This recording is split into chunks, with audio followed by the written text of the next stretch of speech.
Ini adab. Ibnu Abbas radhiyallahu anhuma. Ibnu Abbas ni sepupu Rasulullah. Masa Rasulullah wafat, umur dia dalam belasan tahun, 14 tahun. Ibnu Abbas. Tapi dia menjadi ulama us-sahabah. Ibnu Abbas menjadi rujukan para sahabat dalam bidang ilmu. Ibnu Abbas zaman Sayyidina Umar jadi khalifah. Sayyidina Umar ada majlis penasihat khalifah. Di kalangan sahabat-sahabat Nabi yang senior dan ahli Badar. Ini masa Sayyidina Umar jadi khalifah. Salah seorang penasihat ni adalah Ibnu Abbas. Sehingga ada sahabat yang senior tanya, wahai khalifah Sayyidina Umar, sebab apa ambil budak ni Ibnu Abbas ni, umur anak-anak kami ni jadi ahli penasihat khalifah? Sayyidina Umar kata kerana ada panjang kisahnya berkait dengan surah Idza Jaa Nasrullah. Tafsiran Ibnu Abbas itu bagaimana para sahabat-sahabat yang lain ini jawab Idza Jaa Nasrullah maknanya pertolongan Allah. Bila Allah tolong ramai orang masuk Islam. Tapi bila ditanya Ibnu Abbas menjawab ini tanda hampirnya ajal Rasulullah sallallahu alaihi wasallam. Mission accomplished.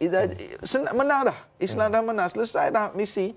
Kata Ibnu Abbas, ini tanda Rasulullah semakin hampir dengan ajal. Rahsia Ibnu Abbas apa? Hebatnya ilmu ada dua. Yang pertama, doa Rasulullah sallallahu alaihi wasallam masa Ibnu Abbas masih baby, masih kanak-kanak. Dan juga yang kedua, kerana Ibnu Abbas seorang yang sangat jaga adab dengan guru ketika menuntut ilmu. Satu hari, Ibnu Abbas ni dia dengar ada seorang sahabat Nabi yang tua, yang ada satu ilmu, yang ada hadis. Jadi Ibnu Abbas nak pergi belajar. Tengok ni nak sanad Ali, nak direct. Awak dengar pada Rasulullah, saya nak dengar dari awak.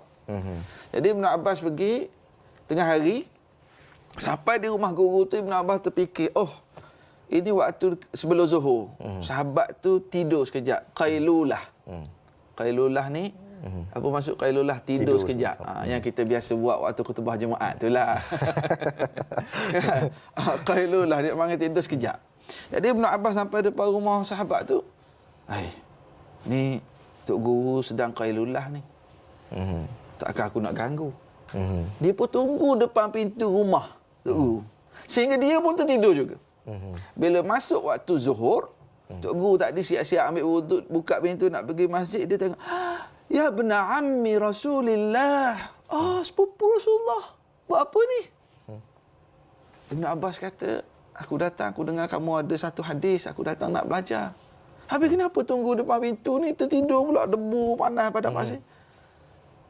Dah, saya tak nak ganggu tuan, nak berehat. Ini waktu tidur tuan, saya baru terfikir tadi bila sampai.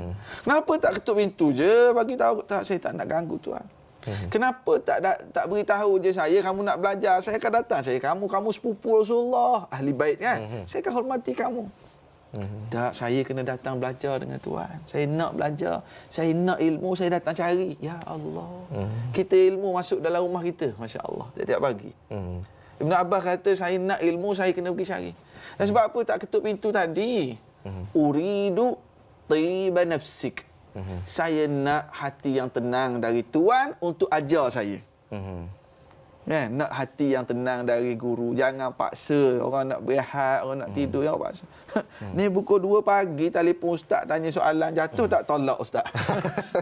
Pukul 2:30 pagi telefon nak jemput ceramah. Ustaz nak selimut juga. Jaga adab dalam menuntut ilmu ini.